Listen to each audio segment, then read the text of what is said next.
Welcome back.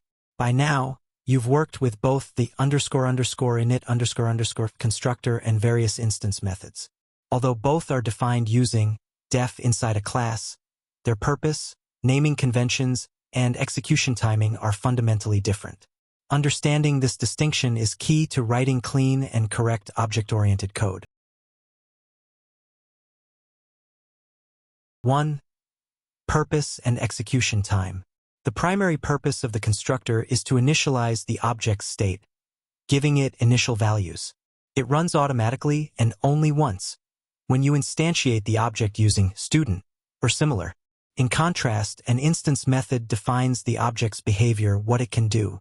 It can be called any number of times manually after the object has been created. 2.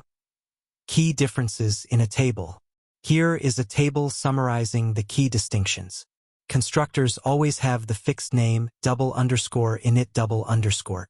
Methods have user-defined names, like get_info.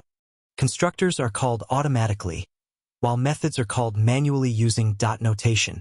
Constructors run only once, while methods can run multiple times.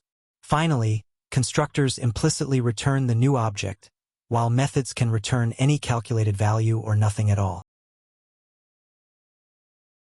3. Practical example. In this example, when we execute s1 equals student Eve, the constructor runs immediately to set the name. The method introduced is not called until we explicitly tell the object to do so with s1.introduce.